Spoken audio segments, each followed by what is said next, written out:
महाराज जी, धर्म और अध्यात्म में कोई अंतर है? धर्म और अध्यात्म में बहुत अंतर तो तरुण जी नहीं कह सकते हैं। देखिए, अध्यात्म और धर्म दोनों का एक समागम है, परंतु धर्म की परिभाषा भिन्न भिन्न हो सकती है समय काल परिस्थिति के अनुसार।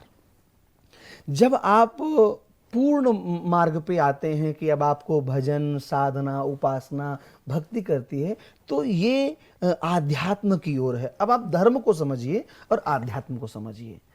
अधिआत्म, अध्यात्म अर्थात आत्मा को धारण करना, आत्मा को अनुभव करना, आत्मा के बारे में जानना, अर्थात स्व को जानना, अपने आप को जानना ही आध्यात्म है।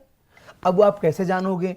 अब वो चाहे आप धीरे धीरे माला करके जानो, आप चाहे वो पाठ करके जानो, चाहे तीर्थों में रह करके ध्यान आदि उपासना करके आप जानो, अपने आप को जानना ही आध्यात्म है। और धर्म, माता पिता की सेवा करना भी धर्म है।